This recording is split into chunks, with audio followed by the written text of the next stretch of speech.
জীবনে এমন কি আছে যা আপনাকে অজান্তে শিখরে পৌঁছে দিতে পারে বা আপনার পতনও ঘটাতে পারে? সঙ্গতি। যদি আপনি কোনো শ্রেষ্ঠ ব্যক্তির সঙ্গ লাভ করেন, তাহলে তার শুভ চিন্তা, তার গুণ, তার স্বভাব আপনার মধ্যে চলে আসবে। আপনি আরো শ্রেষ্ঠ হয়ে উঠবেন। আবার সেখানেই যদি আপনি কোনো দুষ্ট ব্যক্তির সঙ্গতি লাভ করেন, কোনো খারাপ মানুষের সঙ্গতি লাভ করেন, তাহলে আপনার শুভ চিন্তা, আপনার গুণ, তা যে কখন আপনার থেকে কেড়ে নেওয়া হবে সেটা আপনি জানতেও পারবেন না। দেখুন, এই সঙ্গতি হলো অত্যন্ত গুরুত্বপূর্ণ। এই সঙ্গতি আপনার নিয়তি নির্ধারণ করে। আপনাকে উদাহরণ দিলে, বৃষ্টির ফোঁটাকে দেখুন। যদি কোনো ফোঁটা গাছের পাতায় এসে পড়ে, তাহলে তা জীবন দান করতে পারে। যদি এমন কোনো ফোঁটা সাপের মুখে এসে পড়ে, তাহলে তা বিষে পরিণত হয়। যেমন সঙ্গ, তেমন নিয়তি। এবার দুর্ভাগ্যের বিষয় হলো এটাই যে বর্ষার ফোঁটা নির্ধারণ করতে পারে না সে কোথায় পড়তে চায়। তার নির্বাচনের ক্ষমতা নেই। কিন্তু আপনি, আপনার কাছে তো বিবেক আছে, আপনি ভাবতে পারেন, চিন্তা করতে পারেন। তাহলে আপনি ভাবুন, আপনি কি এমন সঙ্গ চান যা শ্রেষ্ঠ, নাকি এমন সঙ্গ চান যা অশুভ? নির্বাচন আপনারই। শ্রেষ্ঠ সঙ্গ বাছুন আর আমার সাথে ভালোবেসে বলুন, রাধা রাধা।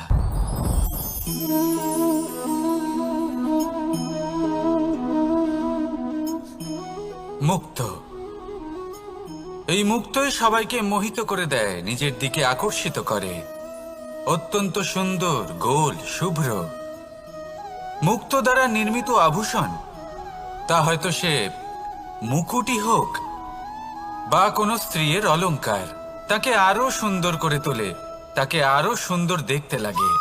এবার এই মুক্তকে এত সুন্দর দেখার জন্য কত কষ্ট সহ্য করতে হয় তা কি কখনো আপনি ভেবেছেন? এই মুক্ত ঝিনুক থেকে বের করা হয়। ঝিনুক, যা কিনা সমুদ্রের তলদেশে থাকে। ওকে কত কষ্ট সহ্য করতে হয়, জলের চাপ সহ্য করতে হয়, সমুদ্রের স্রোত সহ্য করতে হয়। এই ঝিনুককে এত কষ্ট সহ্য করতে হয়, এই মুক্তকে এত কষ্ট সহ্য করতে হয়, তারপরে এর রূপ এত সুন্দর হয়। যদি আপনিও আপনার পরিশ্রমের সৌন্দর্য, নিজের পরাক্রমের সৌন্দর্য এই সংসারে প্রকাশিত করতে চান, তাহলে আপনাকেও কষ্ট সহ্য করতেই হবে। তাই জীবনে যখনই সংকট আসবে, বিপদ আসবে, সমস্যা আসবে, তখন একে সুযোগ হিসেবে গ্রহণ করুন। কারণ এই বিপদের সাথেই লড়াই করে আপনি মুক্তর মতোই পরিশুদ্ধ হয়ে উঠবেন। তাহলে আসুন আর আমার সাথে ভালোবেসে বলুন, রাধা রাধা। আপনি কি জানেন আপনার জীবনে আপনার আসল জীবনসাথী কে হন? মাতা পিতা, ভাই বোন, স্বামী স্ত্রী? না, আপনার আসল জীবনসাথী হলো আপনার শরীর। সেই শরীর যার দিকে আপনি কখনো নজরই দেন না, ঠিক কি না? এবার যে মানুষ এই রহস্য বুঝতে পারেন, তার জীবন এমনি শুভ হয়ে যায়। আপনি নিজেই দেখুন না, সে সংসারের মঙ্গলই করা হোক বা সত্যের রক্ষা করা হোক, তা সে শত্রুর সাথে যুদ্ধ করা হোক বা মিত্রকে রক্ষা করা হোক, এই শরীরই তো কাজে আসে।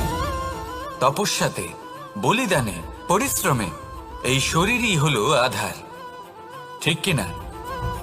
তাই আমাদের কর্তব্য হলো যে আমরা যেন নিজের শরীরের যত্ন নিই। আমরা কি খাই, আমাদের কি খাওয়া উচিত, এটা যেন বুঝি। কোনটা সুপাচ্য আর কোনটা নয়, এটা যেন বুঝি। কারণ যেমন হবে অন্ন, মনও তেমনই হবে। যত ভালো অন্ন, তত ভালো মন। আর সুস্থ শরীর হলো সুস্থ মনের আধার, এ কথা অবশ্যই মনে রাখবেন। আর যদি মন সুস্থ থাকে, তাহলে সকল শুভ উদ্দেশ্য পূর্ণ হবে। তাহলে আসুন আর আমার সাথে ভালোবেসে বলুন, রাধা রাধা। কথায় আছে যে জীবনের আধার হলো সম্পর্ক, প্রসন্নতারও এবং ঈশ্বরের সাথে দেখা পাওয়ারও। এবার এই সম্পর্কের আধার আসলে কি? সেবা? না। বোঝাপড়া? না। অপেক্ষা? না। এই সম্পর্কের আধার হলো বিশ্বাস। যদি বিশ্বাস ভেঙে যায় তাহলে জেনে রাখবেন যে সম্পর্করূপী এই ভবন এর ভিতই ভেঙে গেল। আর যদি ভিত ভেঙে যায় তাহলে সেখানে অন্য কোনো ভবন নির্মাণ সম্ভব নয়, সম্ভবই নয়। এই সমস্ত সম্পর্কের বিশ্ব বিশ্বাসে বসবাস করে। এই বিশ্বাস হলো অত্যন্ত গুরুত্বপূর্ণ। এই বিশ্বাসের জোরেই আমি আর রাধা কোনো সাংসারিক বন্ধনে আবদ্ধ না হয়েও এক অত্যন্ত দৈব অলৌকিক বন্ধনে আবদ্ধ। এ হলো বিশ্বাস যার দ্বারা 11 অক্ষৌহিনী সেনার সামনে অর্জুন দাঁড়িয়েছিল এবং জয়ী হয়েছিল। এই বিশ্বাস হলো অত্যন্ত গুরুত্বপূর্ণ, তাই বিশ্বাস করতে শিখুন, বিশ্বাস দিতে শিখুন, বিশ্বাস পালন করতে শিখুন, আর আমার সাথে ভালোবেসে বলুন রাধা রাধা। এই সংসার অত্যন্ত বিচিত্র এক স্থান। এ সত্য খুঁজতে থাকে, আর সত্য খুঁজে পেলেই তা প্রমাণ করতে চায়। সে চায় তার প্রমাণ পেতে, সাক্ষী পেতে চায়। সেক্ষেত্রে আমাকে বলুন যে সত্য কি করতে পারে। সেই ব্যক্তি যে সত্যকে ধরে আছে সে কি করবে? কিছুই নয়, কিছু করার প্রয়োজনই নেই, শুধু তাতে টিকে থাকতে হবে। সেই হিমালয়ের মতো যা আজ পর্যন্ত টিকে রয়েছে। যদি আপনি সত্যবাদী হন তাহলে আপনার কিচ্ছু প্রমাণ করার কোনো প্রয়োজন নেই। যদি প্রয়োজন থাকে তাহলে সত্যের সাথে টিকে থাকার। এই সময় নিজে সাক্ষী হবে, নিজে প্রমাণ দেবে। এই নিয়তি স্বয়ং প্রমাণিত করবে যে আপনি সত্যবাদী ছিলেন, আপনি সত্যের পথে ছিলেন। তাহলে আসুন আর আমার সাথে ভালোবেসে বলুন রাধা রাধা। ঈশ্বর আমাদের হাত প্রদান করেছেন। হাত যা জড়ো করা হয় প্রণাম করার জন্য, ঊর্ধ্বগামী হয় প্রার্থনার জন্য। এই হাত যার দ্বারা আমরা খাবার খাই, ফসল উৎপাদন করি। কিন্তু এই হাতের দ্বারা সবথেকে শ্রেষ্ঠ কাজ কি হতে পারে? সেবা। আগে হ্যাঁ, সেই হাত যা সামনে এগিয়ে আসে সেবা করার জন্য, যে সেবা করে তাদের যারা দুঃখে থাকেন, নিরাশ হয়ে থাকেন, যারা সেবা করেন তাদের যারা কিনা দরিদ্র। সেই হাত হলো সব থেকে অধিক মহান। ঈশ্বরকে দীনবন্ধু বলা হয়ে থাকে, কারণ যারা দুঃখী হন, নিরাশ হন, দরিদ্র হন, ঈশ্বর তাদের সাহায্য করেন, তাদের সহায়ক হন, তাদের মধ্যে ঈশ্বর বাস করেন। তাই আপনারা যদি এটাই করেন, যারা দুঃখে আছেন, নিরাশ হয়ে আছেন, যাদের সাহায্যের প্রয়োজন রয়েছে, যদি আপনি তাদের সাহায্য করেন, তাহলে আপনি এমন এক চৈতন্য লাভ করবেন যে আপনি তৃপ্ত হয়ে উঠবেন। তাহলে সবার সেবা করুন আর আমার সাথে ভালোবেসে বলুন রাধা রাধা। আজ আমার কাছে একটা হাতুড়ি রয়েছে। অত্যন্ত শক্তিশালী হলো এই হাতুড়ি। এই হাতুড়ি দিয়ে প্রহার করে একটা গরম লোহাকে আপনি সুন্দর অস্ত্রে পরিণত করতে পারবেন। এই হাতুড়ি দিয়েই প্রহার করতে করতে একটা অত্যন্ত বড় পর্বত ভেঙে আপনি ওখানে একটা নতুন পথ নির্মাণ করতে পারবেন। এই হাতুড়ির স্বল্প আঘাতেই আপনি প্রসাধনের জন্য সুন্দর সুন্দর আভূষণ বানাতে পারবেন। কিন্তু যদি কোনো সুন্দর বাড়ি দেখতে পান আর তার ভিতে আপনি যদি এই হাতুড়ি দিয়ে প্রহার করেন, তাহলে তার বিনাশ হয়ে যাবে। এমনই কিছু হয় প্রেমের ক্ষেত্রেও। তা এতটা শক্তিশালী হয় যা সৃজন করে, কিন্তু সর্বনাশও এ করতে পারে। সবকিছুই নির্ভর করছে আপনার উদ্দেশ্যের উপর। এই উদ্দেশ্যকে শুভ রাখুন আর ভালোবাসার উপর একটু নিয়ন্ত্রণ রাখতে শিখুন, যেন এমন না হয় যে আপনি সৃজন করতে গেলেন কিন্তু সর্বনাশ করে বসলেন। আসুন আর আমার সাথে ভালোবেসে বলুন রাধা রাধা। প্রেম, এই প্রেম যতটাই সরল ঠিক ততটাই জটিল হয়। এই প্রেমের দুই রূপ হয়, সবলতা আর দুর্বলতা। নির্বাচন হলো আপনার। এবার যদি একটা উদাহরণ দিয়ে আপনাকে বোঝাই, তাহলে মাতা পিতাকে দেখুন। মাতা পিতা সন্তানকে কখনো কখনো এত স্নেহ দিয়ে ফেলেন যে তাকে বাইরে কোথাও যেতেই দেন না, আর তার ফলে সন্তান এতটাই দুর্বল হয়ে পড়ে যে এমনও হয় তারা সারা জীবন বাড়িতেই বসে থাকে। এবার যদি এই মাতা পিতাই এই ভালোবাসায় সাহস জুগিয়ে দেন, সেই সন্তানকে বলে দেন যে যাও, এই সংসারকে অনুভব করো, নিজের প্রারব্ধ নিজেই রচনা করো, এই সংসারে সব থেকে শ্রেষ্ঠ হয়ে দেখাও, সব থেকে উঁচুতে উঠে দেখাও, তাহলে সন্তান অবশ্যই এটা করে দেখাতে পারে। এবার আপনি নিজের প্রেমের দ্বারা আপনজনদের দুর্বল করবেন নাকি তাদের সবল করবেন, সিদ্ধান্ত আপনারই। আসুন আর আমার সাথে ভালোবেসে বলুন, রাধা রাধা। মানুষ বলেন প্রেমে অনেক শক্তি আছে, আর এটা সত্যিও বটে। প্রেমে এতটাই শক্তি থাকে যে শত্রুতার বড় বড় স্তম্ভকেও এত সহজে ফেলে দিতে পারে। কিন্তু আপনি দেখে থাকবেন, যারা অধিক শক্তিশালী হন তারা দুই ধার সম্পন্ন তরোয়ালের মতো হন। কারণ এই প্রেম যদি আচরণে থাকে, মনে থাকে, বিচার বুদ্ধিতে থাকে, তাহলে তা শুভ হয়। এই প্রেম সৃজন করে। কিন্তু প্রেম যদি ব্যবসার অঙ্গ হয়, যদি এই প্রেমের ব্যবহার নিজের স্বার্থ, নিজের অহংকারের জন্য করা হয়, তাহলে তা সংসারের বিনাশ ঘটাতে পারে। রাধা প্রেমের ব্যবহার করেছে শাম্বের কারণে, আর শাম্ব সেই প্রেমের ব্যবহার করেছে নিজের অহংকার, নিজের স্বার্থ সিদ্ধির জন্য। শেষ পর্যন্ত ক্ষতি শাম্বের হলো না, হলো প্রেমের। তাই মনের মধ্যে প্রেম ভাব অবশ্যই রাখুন, নিজের আচরণেও প্রেম ভাব বজায় রাখুন, কিন্তু সতর্কও থাকবেন আপনার এই প্রেম, একে নিয়ে কেউ ব্যবসা না করে ফেলেন। আসুন আর এই ভালোবাসার সাথেই বলুন, রাধা রাধা। সত্য, এই সত্য আসলে কি? কেউ বলবেন যা অসত্য নয় তাই হলো সত্য, কেউ বলবেন সেটা যার ভিত্তিতে আমরা বেঁচে আছি তাই হলো সত্য। কিন্তু সত্য আসলে কি?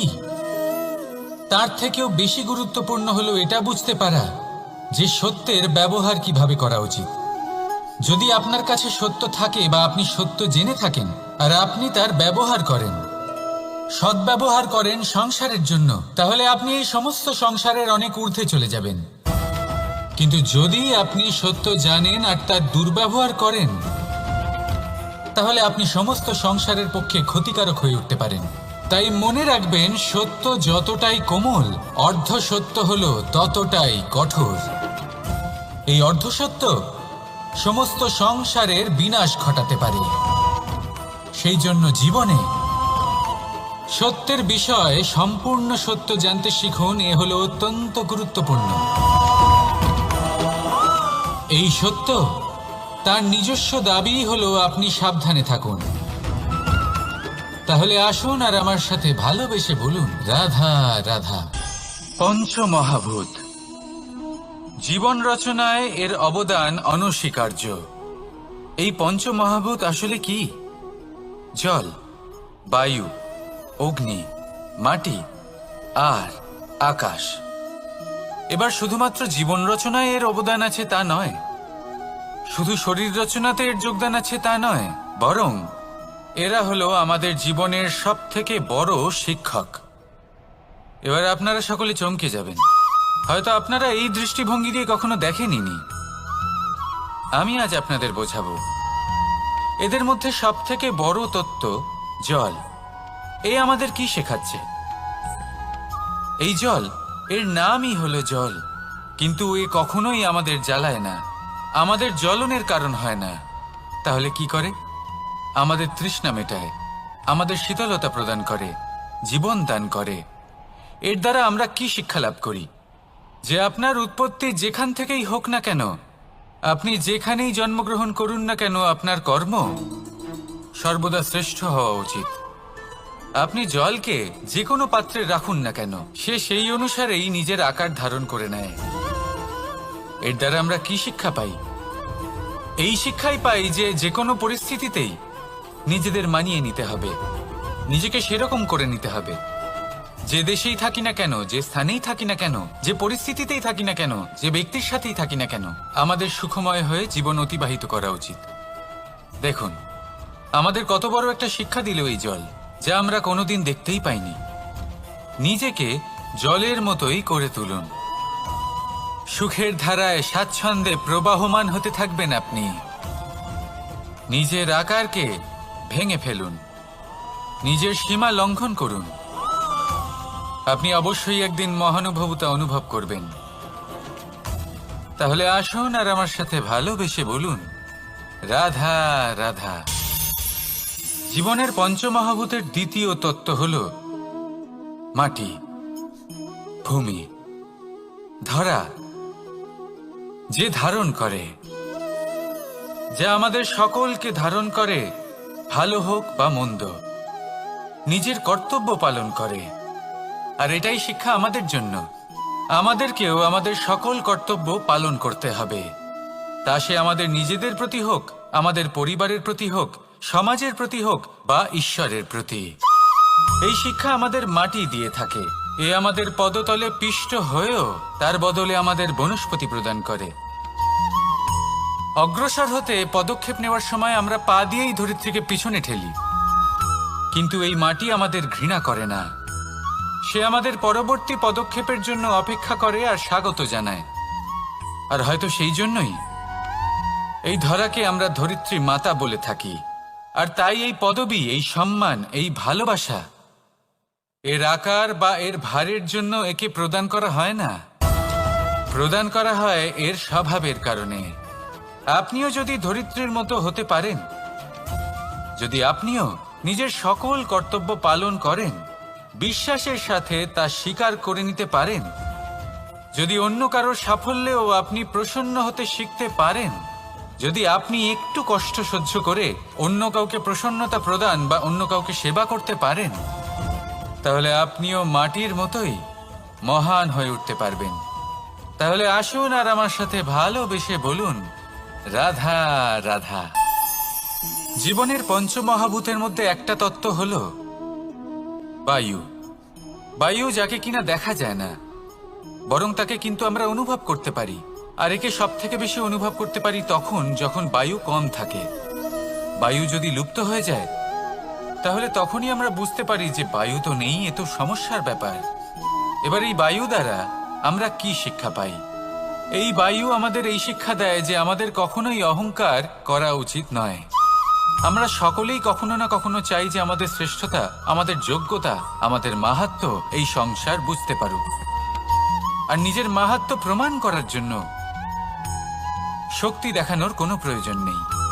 কারণ যখন কোনো ব্যক্তি, এই সমাজ, এই সংসার আপনাকে নিজের থেকে দূরে করে দেবে, আপনার থেকে দূরে চলে যাবে, তখন আপনার মাহাত্ম্য কি তার আভাস সে নিজে থেকেই অবশ্যই পেয়ে যাবে।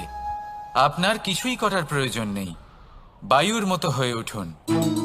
বায়ু যার কিনা কোনো ভার নেই, কিন্তু যখন সময় আসে, যখন সে তুফানের রূপ নেয়, তখন অত্যন্ত বড় বড় বিধ্বংসী কাজ সে করে ফেলে। আর তখন এর শক্তির কোনো তুলনাই হয় না। বায়ু যে নিজের সঞ্চালন দ্বারা পৃথিবীকে প্রাণ দেয়, নিজের পরিবহন দ্বারা এই মেঘ সৃষ্টি করে, এই ধরিত্রীর তৃষ্ণা নিবারণ করে। বায়ুর মতো যদি আপনি হয়ে উঠতে পারেন, তাহলে হালকা হয়ে যাবেন, ওপরে উঠতে পারবেন এই সংসার, এই ভৌতিকতা, এই মোহ মায়া থেকে। আর তখন আপনি বুঝতে পারবেন যে প্রেম কাকে বলে। তখন আপনি বুঝবেন যে দান করাই হলো জীবন। তাহলে আসুন আর আমার সাথে ভালোবেসে বলুন, রাধা রাধা। জীবনের পঞ্চমহাভূতের মধ্যে একটা তত্ত্ব হলো আকাশ। আকাশ যা কিনা নিরাকার, যার কোনো আকার নেই। আকাশ যা হলো অনন্ত। আর আমাদের সবসময় মনে হয় যে এই আকাশ আমাদের সাথে জড়িয়ে রয়েছে। কেন? এবার এই আকাশ আমাদের জন্য কি না করে। আকাশ আমাদের ওড়বার স্বাধীনতা দেয়। আকাশ মেঘকে ধারণ করে যাতে আমাদের তৃষ্ণা মিটতে পারে। এই আকাশ সূর্য এবং চন্দ্রকে তার যথাস্থান দেয়, যাতে আমরা প্রকাশও পেতে পারি, আবার অন্ধকারও, যাতে আমাদের জীবনে সামঞ্জস্য বজায় থাকে। আকাশের থেকে অনেক কিছুই শেখার রয়েছে। যদি আমরাও আকাশের মতো হতে পারি, আমাদের আপনজনদের সেই স্বাধীনতা দিতে পারি যাতে তারা উঠতে পারেন, যাতে তারা নিজেদের স্বপ্ন পূরণ করতে পারেন, যার ফলে তারা নিজেরাই এই জীবনকে অনুভব করতে পারেন, নিজের পায়ে দাঁড়াতে পারেন, তাহলে ভাবুন আমাদের অস্তিত্ব কতটা বড় হয়ে যাবে। যদি আপনি আকাশের মতো হতে পারেন, তাহলে আপনিও আকাশের মতোই অনন্ত হয়ে উঠবেন। তাহলে আসুন আর আমার সাথে ভালোবেসে বলুন, রাধা রাধা। পঞ্চমহাতত্ত্ব, পঞ্চমহাভূত, এদের বিষয়ে আমি আপনাদের সবকিছুই বলে দিয়েছি। কেন? এরা আমাদের জীবনের সব থেকে বড় শিক্ষক। আর এদের থেকে আমরা কি শিক্ষা পাই? নিশ্চিত রূপে এই পঞ্চমহাতত্ত্ব আমাদের দেহের নির্মাণ করে, কিন্তু একটা ষষ্ঠ মহাতত্ত্ব রয়েছে, এমন এক তত্ত্ব যার না কোনো ভার আছে, না কোনো পরিমাণ আছে, কিন্তু তা হলো অত্যন্ত গুরুত্বপূর্ণ, ভাবনা। কেউ একে আত্মা বলে, কেউ একে বিবেক বলে, কেউ একে প্রাণ বলে, আর কেউ বলে চেতনা। এবার এই চেতনা যখন পঞ্চমহাতত্ত্বের সাথে জুড়ে যায়, এক হয়ে যায়, তখন মানুষের জীবনের নির্মাণ হয়। এবার আপনার দেহের নির্মাণ জন্ম থেকেই পঞ্চমহাতত্ত্ব করে দেয়, কিন্তু এই ভাবনা, এই চেতনা, একে আপনি নিজেই এগিয়ে নিয়ে যেতে পারেন। একে দিশা দেখাতে হবে, এর বিকাশ আপনাকেই করতে হবে। কিভাবে? তা আপনার ওপর নির্ভর করছে। আপনি এর সদ্ব্যবহারও করতে পারেন, দুর্ব্যবহারও করতে পারেন। এমন এক দিশা দিতে পারেন, এমন সদ্ব্যবহার করতে পারেন যে আপনি নিজেই কোনোদিন ভগবত গীতার জ্ঞান দিলেন। এমন দুর্ব্যবহার করতে পারেন, এমন দিশাও দিতে পারেন যে আপনি হয়তো শকুনের মতোই মহাভারত রচনা করলেন। এই চয়ন আপনারই। শুধু এই চেতনার শুদ্ধতার দিকে বিশেষ নজর রাখতে হবে। যদি এই চেতনা শুদ্ধ হয়, তাহলে প্রেম থাকবে, আর যদি এই চেতনা অশুদ্ধ হয়, তাহলে বিদ্বেষ হবে। আর আমার মতে সুখ এবং শান্তি প্রেমের দ্বারাই লাভ হবে, বিদ্বেষ দ্বারা নয়। তাহলে আসুন আর আমার সাথে ভালোবেসে বলুন, রাধা রাধা। জীবনের পঞ্চমহাতত্ত্বের মধ্যে পঞ্চম তত্ত্ব অগ্নি। অগ্নি যা জ্বালাতে সাহায্য করে, কিন্তু তা উত্তাপও প্রদান করে। নিশ্চিত রূপে অগ্নি আমাদের জ্বালিয়ে দিতে পারে, কিন্তু আপনি কি কখনো এটা ভেবে দেখেছেন যে আগুন, তাকে নিজেকে কতটা জ্বলতে হয়, তাকে নিজেকে কতটা তাপ সহ্য করতে হয়? ও নিজে জ্বলে আমাদের উত্তাপ প্রদান করার জন্য, ও নিজে জ্বলে আমাদের ঊর্জা দেবার জন্য, আমাদের আলো দেবার জন্য, অন্ধকারে পথ দেখানোর জন্য, শত্রুর সাথে মোকাবিলা করার জন্য আমাদের সাহায্য করে, নিজে জ্বলে। যখন আমরা কোনো দেবতার জন্য যজ্ঞ করি, তখন দেবতার ভোজন গ্রহণ করার নিমিত্ত হয় এই অগ্নি। কত কিছু ওকে সহ্য করতে হয় আমাদের এত কিছু দেবার জন্য। আপনিও আগুনের মতো হয়ে উঠুন, নিজে কষ্ট সহ্য করুন অন্যকে সাহায্য করার জন্য, তাদের জীবন উদ্ধার করার জন্য, নিজের প্রিয়জনের জন্য, নিজের পরিবারের জন্য, নিজের মাতা পিতার জন্য, এই সমাজের জন্য। নিজে কষ্ট সহ্য করুন, প্রকাশের কেন্দ্রবিন্দু হয়ে উঠুন, আর সকলকে পথ প্রদর্শন করুন, সবাইকে পথ দেখান। যেদিন আপনি আগুনের মতো হয়ে উঠবেন, সেই দিন ঠিক যেমন অগ্নিকে পুজো করা হয়, আপনিও সেইভাবে পূজনীয় হয়ে উঠবেন। যেমন সকল শুভকর্মে, সকল যজ্ঞে, সকল পুজোতে অগ্নিকে স্মরণ করা হয়, সেইভাবেই সকল শুভকর্মে আপনাকেও স্মরণ করা হবে। আর যেদিন আপনি এরকম হয়ে উঠবেন, সেই দিন জীবনের বাস্তব মর্ম কি আপনি তা বুঝতে পারবেন। তাহলে আসুন আর আমার সাথে ভালোবেসে বলুন, রাধা রাধা।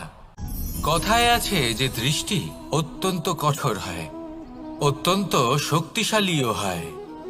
কথায় আছে যে কারোর উপর যদি কুদৃষ্টি পড়ে, তাহলে তার বিনাশ কেউ আটকাতে পারে না। এই যে কুদৃষ্টি, এর উপাচারও আমাদের কাছে রয়েছে। যখন আমরা বাড়ি নির্মাণ করি, তখন একটা কালো মুখোশ লাগাই, যাকে রক্ষা কবচ মনে করা হয়, কুদৃষ্টি থেকে বাঁচার জন্য। যখনই কোনো বাচ্চা বাইরে যায়, তখন তার মাথায় আমরা একটা কাজলের টিপ পরিয়ে দিই, কুদৃষ্টি থেকে বাঁচার জন্য। অর্থাৎ এই সংসারে কুদৃষ্টি থেকে বাঁচার উপাচার রয়েছে। উপাচার যদি কিছু না থেকে থাকে তাহলে তা হলো দৃষ্টিভঙ্গির। যদি আপনার দৃষ্টিভঙ্গি অনুচিত হয় তাহলে আপনার পতন কেউ আটকাতে পারবে না। না পারবে কালো মুখোশ, না কালো টিপ, না স্বয়ং ঈশ্বর। সেই জন্য নিজের দৃষ্টিভঙ্গি শুভ করে তুলুন, সব কিছু শুভই হবে। আসুন আমার সাথে ভালোবেসে বলুন, রাধা রাধা। আমাদের জীবনে অত্যন্ত গুরুত্বপূর্ণ একটা আশা বসবাস করে, বিশ্বাসের রূপে। বিশ্বাস যা আমরা ঈশ্বরের ওপর করি, ভাগ্য প্রারব্ধের ওপর করি, নিয়তির ওপর করি। যখনই ভালো কিছু হয় আমরা বলি এ হলো ঈশ্বরের দয়া, যখন খারাপ কিছু হয় আমরা বলি এ হলো ঈশ্বরের মায়া। কখনো ঈশ্বর বা ভাগ্য বা প্রারব্ধ বা নিয়তি। আপনি নিজে কোথায় তা কখনো ভেবেছেন? আপনি বিশ্বাস করছেন ঈশ্বরের উপর, প্রারব্ধের উপর, কখনো নিজের উপর করেছেন? আমি আপনাকে একটা সহজ কথা বলি, যদি আপনি ঈশ্বরের উপর বিশ্বাস রাখেন, শুধুই ঈশ্বরের উপর বিশ্বাস, তাহলে আপনি সেটাই পাবেন যেটা আপনার ভাগ্যে লেখা রয়েছে। কিন্তু যদি আপনি নিজের উপর বিশ্বাস রাখেন, আত্মবিশ্বাস রাখতে শেখেন, তাহলে ঈশ্বর আর নিয়তি দুজনে মিলে আপনার ভাগ্যে সেটাই লিখবে যা আপনি চাইছেন। তাই মনে রাখবেন, সাফল্যের পথ হলো এই বিশ্বাস। নিজের আত্মবিশ্বাসকে ধরে রাখতে শিখুন, দেখবেন আত্মা প্রসন্নতায় ভরে উঠবে। তাহলে আসুন এই প্রসন্ন ভাব নিয়েই বলুন, রাধা রাধা। সময় একটু একটু করে কেটে যায়, একটু একটু করে নিকটে আসে। খুব অদ্ভুত ব্যাপার। এই সময় প্রতিকূল হলেও একটু একটু করে কেটে যায়। এই সময় যদি ভালো হয় তাহলে একটু একটু করে নিকটে আসে। অনুচিত তখনই হয় যখন আমরা নিজেদের অসফলতার জন্য সময়কে দোষ দিই, কিন্তু আসলে তেমনটা হয় না। আপনার পরিশ্রম আর প্রয়াস দ্বারাই আপনি সাফল্য লাভ করবেন, সময়ের দ্বারা নয়। যদি এই সাফল্য একটা সুন্দর ভবন হয় তাহলে সময় হলো তার দেওয়ালের রং, যা সময়ের সাথে বদলাবে, সময়ের সাথে ফিকেও হয়ে যাবে। কিন্তু সাফল্যের এই ভবন আপনাকেই নির্মাণ করতে হবে, আপনার পরিশ্রমের ইট দ্বারা এবং প্রয়াসের চুনসুরকি দ্বারা। তাই পরিশ্রম আর প্রয়াস করতে থাকুন, সাফল্য আপনি অবশ্যই পাবেন। সময় যদি আজ ভালো না হয় তাহলে কাল অবশ্যই হবে। প্রয়াস করতে থাকুন আর আমার সাথে ভালোবেসে বলুন, রাধা রাধা। ভয়। জীবনে আমরা কোন কোন বিষয়ে ভয় পাই? কোনো মানুষকে হারানোর ভয়, কোনো মানুষ কোনো সম্পর্ককে হারানোর ভয়, অর্থহানির ভয়, সময়হানির ভয়। এবার বিষয়টা হলো, এই ভয় কখনো আমাদের কোনো লাভ করে না। এটা সবসময় আমাদের পিছনে ঠেলে আর নিচু স্তরে নামিয়ে দেয়, কখনোই আমাদের উত্থানের কারণ হয় না। তাই জীবনে যদি কোনো ভয়ের কারণ থাকতেই হয় তা শুধুই এটা, যে মানুষের কথা ভাবতে ভাবতে সম্পর্কগুলিকে হারানোর ভয়, মানুষকে হারানোর ভয়, সবার মন রাখতে রাখতে আপনি যেন নিজেকে, নিজের ভাবনা চিন্তাকে না হারিয়ে ফেলেন। যদি এরকম হয়, যদি সকলের মন রাখতে রাখতে আপনি নিজেই নিজেকে হারিয়ে ফেলেন, নিজের ভাবনা, নিজের লক্ষ্য, নিজের মন্তব্যকে হারিয়ে ফেলেন, তাহলে সংসারে যতই যাই হয়ে যাক না কেন প্রসন্নতা লাভ করবেন না। তাই রক্ষা তাকেই করুন যে আপনাকে রক্ষা করে, আপনার মানসিকতা, আপনার ব্যক্তিত্ব, আপনার লক্ষ্যকে রক্ষা করে।